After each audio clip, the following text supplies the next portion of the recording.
Welcome again to Coastal Matters. I'm Charlie Walters.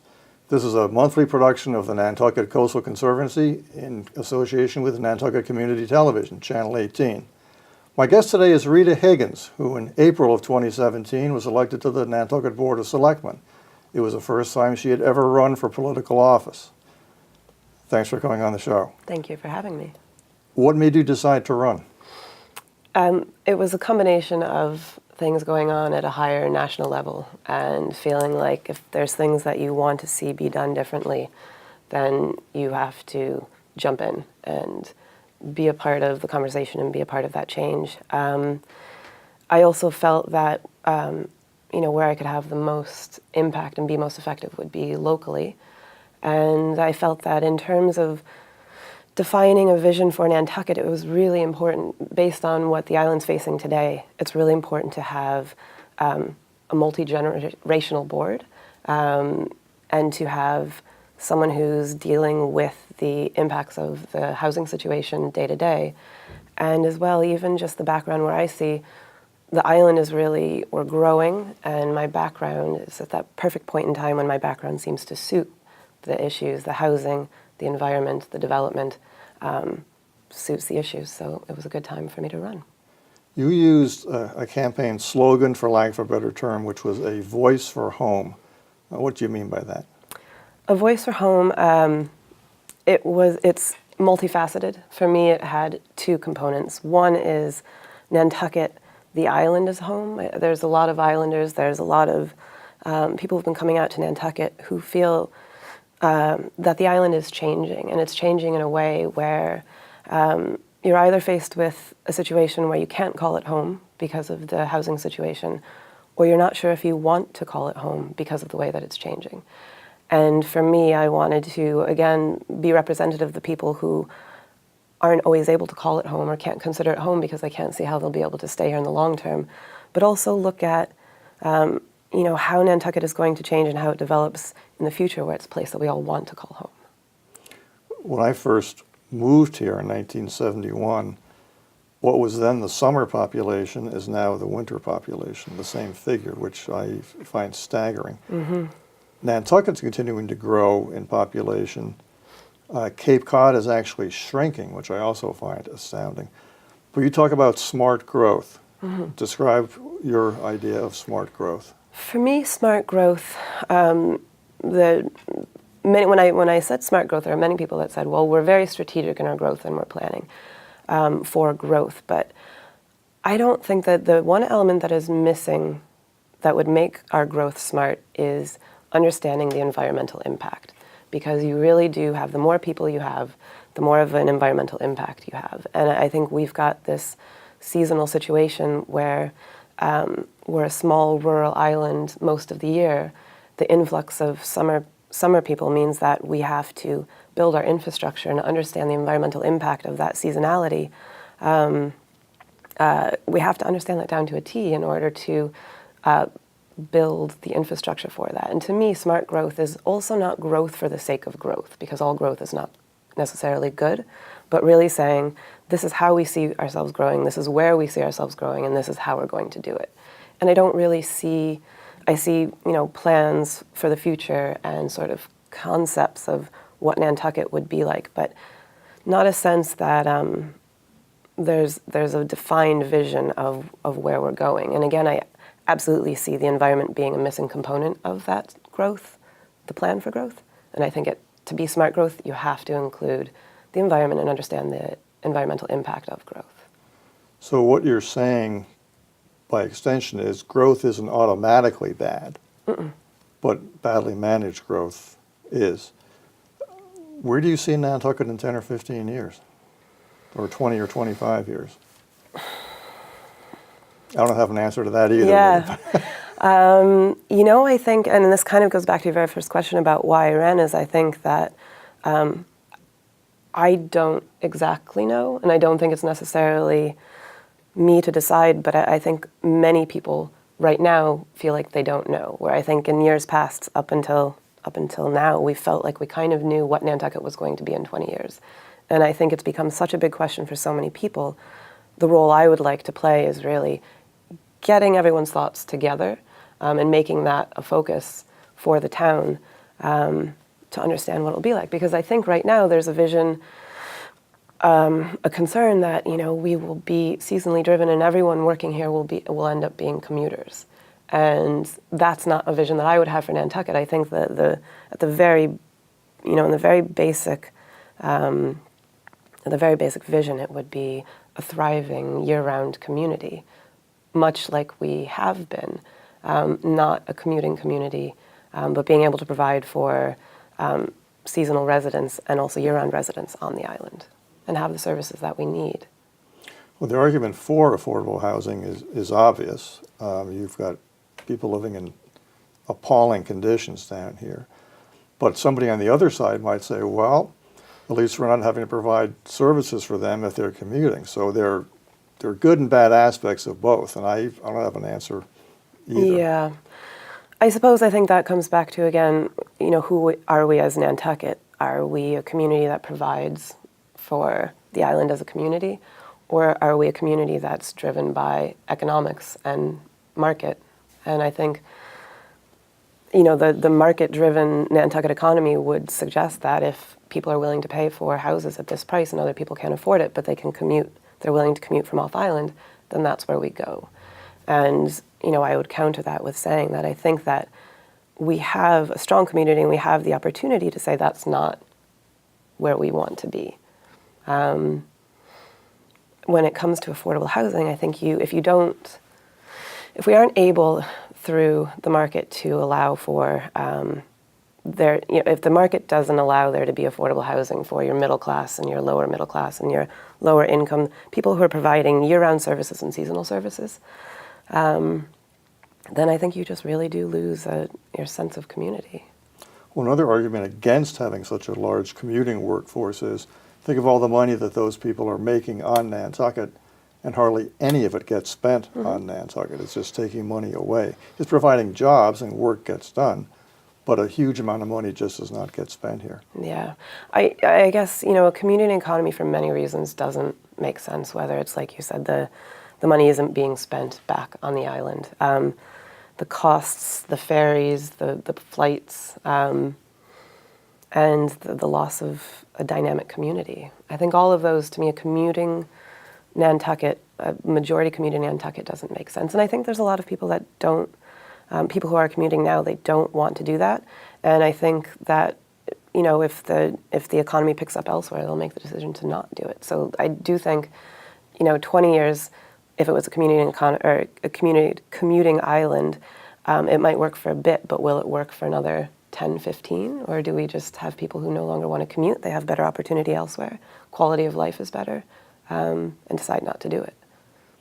Your interest in the environment goes back at least as far as your college days. Tell us about what you majored in. Yeah, it was during the campaign. It was kind of funny because I told people I've come full circle. I started out in political science, and after 6 months of political science, decided that I wanted to focus more specifically on the environment. And I switched into environmental studies and international development. So again, looking at that time it was focused on, and throughout my college years, I was focused on, in developing countries, the impact of development projects on the environment, and bringing those two more into alignment and not necessarily adversarial to each other, but complementary. Now, your work as an environmentally conscious selectman is informed by your livelihood. Yes. Tell us about that. Yeah, so my main business is landscape design, and I started out during college. I was working more in forestry, and I went in a bit naively, thinking that planting trees and things and working in forestry was going to be, one way of sort of decreasing our environmental footprint. But forestry itself is actually, you're working for paper companies, and what I really started to realize is what we were replacing was really nothing compared to what had been taken away. And that's when I really became more interested in biodiversity, ecology. That developed into an interest in green building and green infrastructure. So I ended up out on Nantucket working for another landscaper, fell in love with landscape design, but was sort of segueing into green roofing, which is plants on rooftops. And that was that green building, green infrastructure, design and planting. And that's ultimately what took me away from Nantucket for a couple of years. I was looking for somewhere, really urban areas is where that's happening, where the environment and development and building is most exacerbated. So I moved off, went into green roofing, focused on green roofing, realized I'm not a city girl, and I don't like living in urban areas, and ended up back on Nantucket and applying the principles of biodiversity, green building at the residential landscape scale. How much green roofing is there on Nantucket? None. I'm in the wrong place None for at green all? roofing. No, there might be a Really? mailbox green roofed. And why is that? Largely HDC. It would be initially would be a major obstacle. One of their most, where a green roof has some of the most impact is on a flat roof. And maybe if I had moved back a couple of years earlier, the hospital and the new school would have some green roofs. That would help overcome the HDC obstacle because you wouldn't see it from the ground. But in hospital situations and school situations, having that view over a green space instead of, blacktop roof or even white roofing makes a huge difference. Concentration levels, recuperation, speeds, things like that. If something can't be seen from a public way, that gives a landowner many more choices. And there are a lot of houses on Nantucket that cannot be seen from any public way. Yeah, So in that's theory, at true. least, a lot of people could be utilizing green roofs if they so desired. You're right. Anywhere it couldn't be seen, it would be the most possible. And they do. So one of the things that I loved about green roofs is that particularly when you have a pitched roof, so a pitched roof green roof is going to be a little bit more expensive. There's a little more engineering that goes into keeping soil and plants on a roof when there's a pitch. But when you're looking at stormwater management, the higher the pitch, the faster stormwater comes off the roof. And the faster stormwater comes off a roof, the more likely are you to have flooding and pollution because the water's traveling faster, so it's picking up more pollutants and carrying more pollutants as it goes. So when you have green roofs on a pitched roof, which would be the most common roof on Nantucket, you're actually able to have a significant impact on stormwater. This show is, of course, called Coastal Matters, but what happens inland on Nantucket has a great effect on what happens on the coast. And you as a landscaper know more about this than most of us. Yeah. So talk to us about fertilizer and that sort of thing. Well, fertilizer, I will say, before sort of jumping into the nitty-gritty of it, is that the work the town and land council and the different organizations have done on defining fertilizer regulations and then enforcing them, we've made a lot of headway. And I think this year there were almost no fines. And I was actually, so I don't fertilize. As a landscaper, I don't fertilize. I believe in building your soil and planting the right plant in the right place so that you don't need fertilizer. If you need fertilizer, then I consider that I haven't done my job.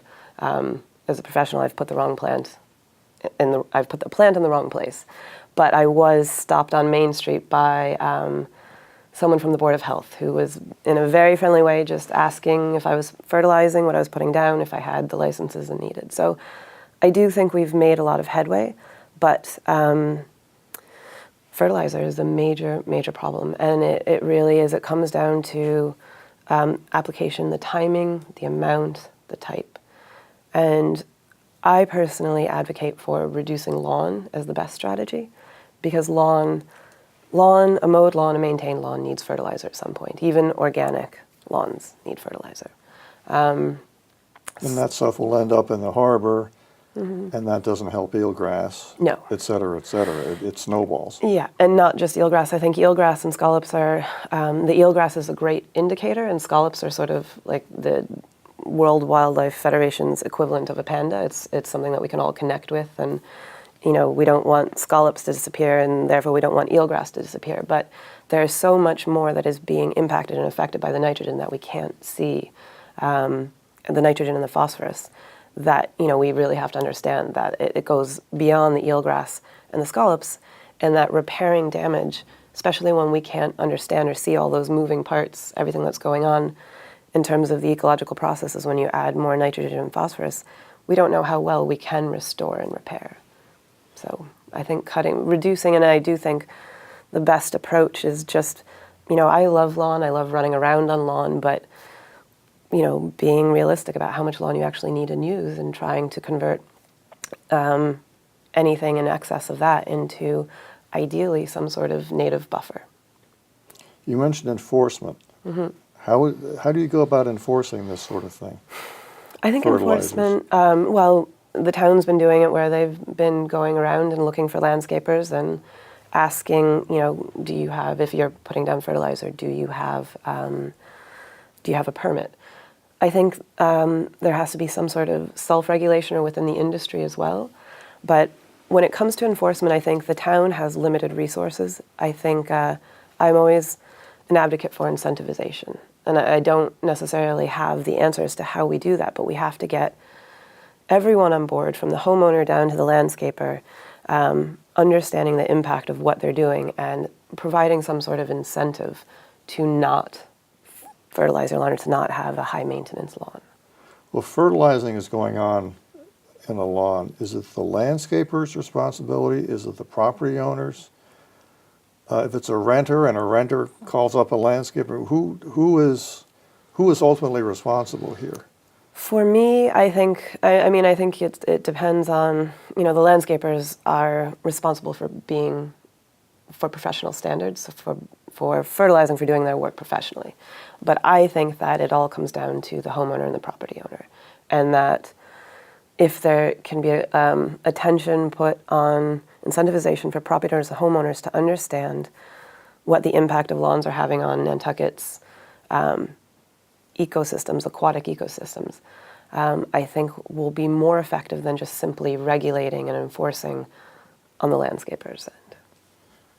This also affects the ponds. It's not just the harbor, it's not just Nantucket Sound and so on and so forth. Yeah. Is it more of a problem with the ponds? I mean, we don't have huge ponds here, but we certainly have plenty of them.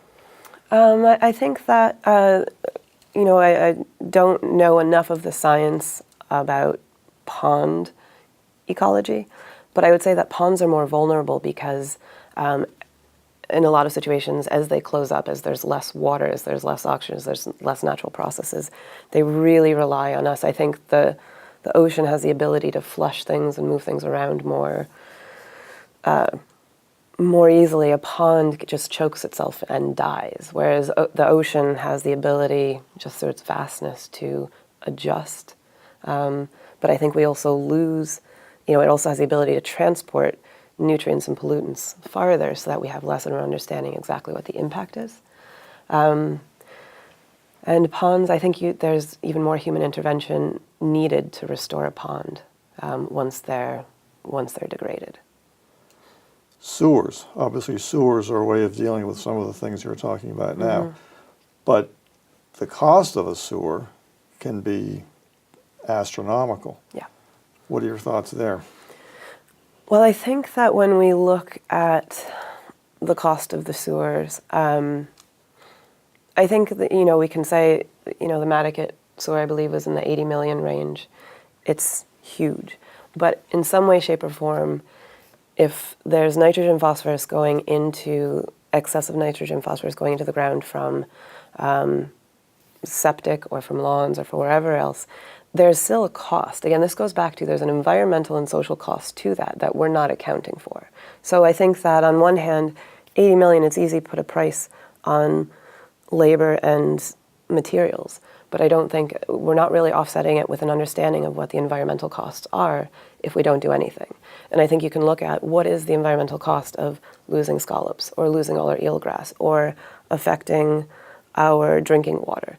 It has to surpass 80 million, or at least be somewhere in there if we were to do the math and put numbers on the environmental cost. I think we have to be very careful about one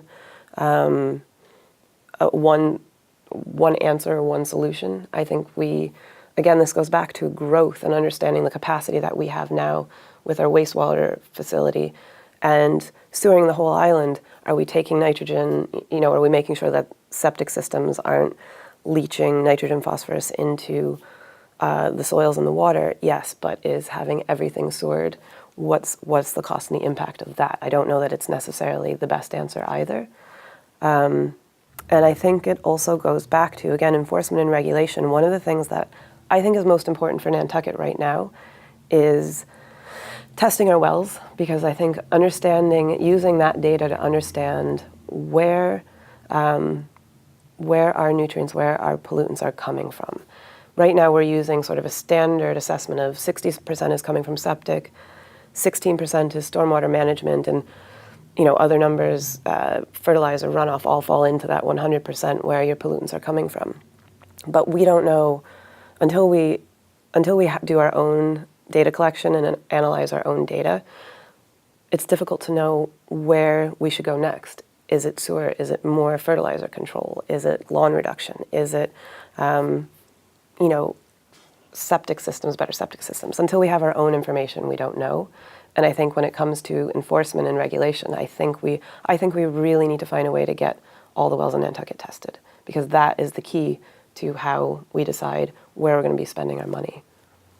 Getting back to the ponds, some ponds get tested sometime, but my guess is that the vast majority of the ponds, and a lot of them are smaller than the room we're sitting in right now, don't get tested. Should we be testing all the ponds? Absolutely. Again, it will inform, coming from sort of now a government role, good data leads to good policy. So I think if we have, the more data we have, and I think particularly when it comes to water, timing is essential, because what happens if there's a rainstorm and it may be within the time of year when you can be fertilizing lawns, someone fertilized the day before, there's now a rainstorm the next day, how does the pond react the day after, immediately after, 3 days after, 5 days after? That's the kind of information that, in a perfect scenario, we'd be able to have that information to understand what's really going on. And we'd be able to connect the dots and, again, ultimately make better policy. And those pollutants would show up, I assume, right away. Well, again, if they're on the surface because they haven't been brought into the roots yet. So if a rain event happens immediately after fertilization, is when you're most likely to have pollution coming from runoff. Versus if it rains 10 days after, in theory, it should be very different. But unless we're testing the ponds, we don't necessarily know. And of course, if you're a tourist or a summer visitor, and you become aware that all is not as it should be with Nantucket's environment, you're going to think twice, perhaps, about coming back here sometime. So there's that element also. Yeah, and I think that again, it comes down to expectations and going either way. I think there's some people that come here, and if we were to start, planting more natives and it was less shrubby and there wasn't a perfect lawn, there are some people that might say, I expected Nantucket to have this immaculate lawn. I don't want to come here. On the other side, if people feel like we're losing that sense of, that Nantucket has such amazing natural beauty, and there's a sense of being away from the mainland and away from things. And I think that sort of essence of Nantucket is away from everything that's going on in the mainland is what brings a lot of tourists here. And if we destroy that, then I do think it becomes less desirable. We sort of shoot ourselves in the foot as a tourist island. You touched on non-native species a few minutes ago, and there are parts of the island that, to me, as someone who's been here a long time, are unrecognizable compared to what they used to be, because there are so many non-native plants that have been planted. I don't think you'll ever see laws against planting that sort of thing, but what can you do to encourage people to not plant things that really have nothing to do with Nantucket's natural environment? I think, this one is where, again, it's landscapes and gardens. It's interesting because they really do go through sort of trends. And hydrangeas were trendy and still have been trendy. Someone decided Nantucket is a hydrangea means Nantucket. I think it's really about introducing to people just other palettes of plants, making it look beautiful. For me, I highly promote and advocate for native plants, but I also, when I look at a design, I also like to look at the ecological function, even of non-native plants. So if there are non-native plants that provide some sort of ecological function within the landscape, then I would use them. And I think as well there are non-natives that, a peony. People love peonies. They're drought tolerant. They don't need fertilizer. I don't think they have much effect on pollinators, so they don't have much of an ecological function.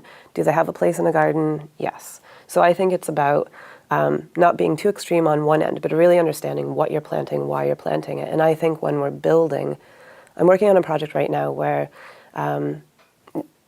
we are doing what would be a non-native, more garden area is in the back in a very contained area.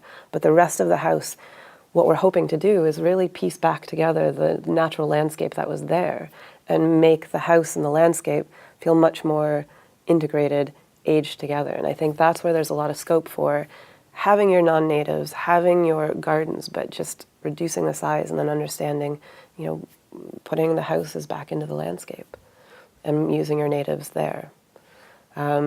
I don't think there'll be regulations. A lot of it is education and then trends and trying to shift, again, people's perspective, perception, understanding of what landscapes are and can be. Incentives, as you Incentives, said. yeah. And then there's the dump. And then there's the dump. Aren't you glad I brought that up? I love the dump. I do. I love talking about garbage. I think that our dump is a major issue, a major, major issue. And I think, everyone, not everyone knows, but a lot of the issues that we're facing with our part and parcel, they have to do with the contract that we have. So in some ways we're limited, but I think we really have to do everything we can to make the dump as functional and have as minimal environmental impact as possible. I think as an island, we have to make this a priority. And, I don't think we are. You should have seen it 50 years ago. Yeah, well, I think I can see it in the landfill that is being mined. Yeah, and that didn't happen way back when. And No. there was a big, I don't know if you call it a hole, but that's where everybody's car got dumped. Mm-hmm. So Absolutely. it was unbelievable. Yeah. It was like Mad Max or something. And again, I think, that's not necessarily unique to Nantucket. I saw it No. in my hometown and, you see dumps being closed, the landfills being closed. I mean, recycling is maybe the 90s. I know when Nantucket first, when we first redid the dump and the recycling and the first couple of years of the contract, we were getting accolades from everywhere about what a great job we were doing. And I think that at the time, not having seen it myself, maybe we were. I remember even in 2003, I used to love going to the dump. And it's just deteriorated and deteriorated since then. And again, as an island with a growing population, and this is where, again, you really come back to environment and development, is that we're at that population level where we really have to take it seriously and really understand the impact each one of us has on the environment, and that's waste management, whether it's sewers or the dump. That's when we build, when we do anything, we have an impact, and we are enough people now where we have to take it very seriously. So, and I think that you can get away with, everyone was getting away with just dumping old cars and paints and cans and everything into a hole when there were 10 people or when there were 50 people, but you reach that, what they would consider a carrying capacity. And once you've hit your carrying capacity where the environment can sort of absorb the impact, then you need to start engineering your way to increase that capacity. And that's what we're trying to do. And I think we need to do a much better job of doing it. If you could wave a magic wand and get things done the way you want them to get done, what would you do? Specific to the dump? Well, Or- specific to anything, really. That's a broad question.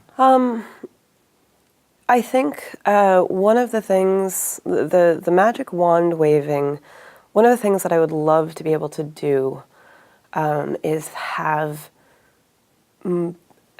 taking our public outreach to an even higher level. I would love, in a perfect situation, if I could wave a magic wand, we had a community that felt like they could easily have their input into the governance and how things happen, and then going the other way, that the government would have the ability to explain why things are being done. I think there's so much conflict between public and government that just comes out of not communicating well. And I think that, again, is a universal problem. It's not just Nantucket, but I think that could be applied. So if I had a magic wand, I would definitely make that communication, that public outreach, the ability for people to engage, even better than what it is now. You're lucky to have the annual town meeting. For all its flaws, I'd much rather have it than not have it. And we're steps ahead of other places just for that reason alone. I couldn't agree more, and I think that is where, particularly being on Nantucket, I felt compelled or inspired to jump into politics here, because having grown up in upstate New York, where we don't have town meetings and we don't have board of selectmen, I've always felt very disconnected from the politics and your ability to be a part of it. And then having lived in Ireland, where your representatives have office hours every, once a month in the pub, and you can go and talk to them about anything, I felt much more connected to politics. And as I learned more about how things work in Nantucket, I felt like, you really can engage. You really can be a part of it. And town meetings are an incredible forum for understanding how one person's voice can really make a difference. And so, like you, although it's flawed, there probably is no perfect system, I do think we're very fortunate to have a system that is so engaging and allows us to be a part of it. I agree. Rita Higgins, thank you for joining me today. Yeah. This has been fun and informative. Same, absolutely. Thank you so much for having me. For Coastal Matters, I'm Charlie Walters. Thank you for tuning in. Please tune in again next time.